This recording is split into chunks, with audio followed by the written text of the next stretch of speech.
Hello everyone. Welcome back to Guide Pro. In this video, I will show you how to cancel Reddit Premium subscription. If you want to stop auto-renewal or cancel your premium, this method will help you do it easily. So let's get started. First, open your browser. Search for Reddit Help and open the official website of Reddit. Tap on the three lines at the top right. Now tap on Submit a Request. Scroll down and tap on Purchase Help. Now scroll a little and you will see the form. Enter your email address. In the Category section, select Reddit Premium. Now in the issue type, select Cancel Premium Subscription. Then enter your Reddit username.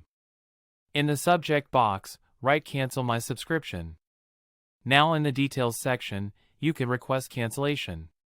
You can also attach any document if needed. Finally, tap on Submit. Now the support team will process your request and cancel your subscription. So this is how you can cancel Reddit Premium subscription.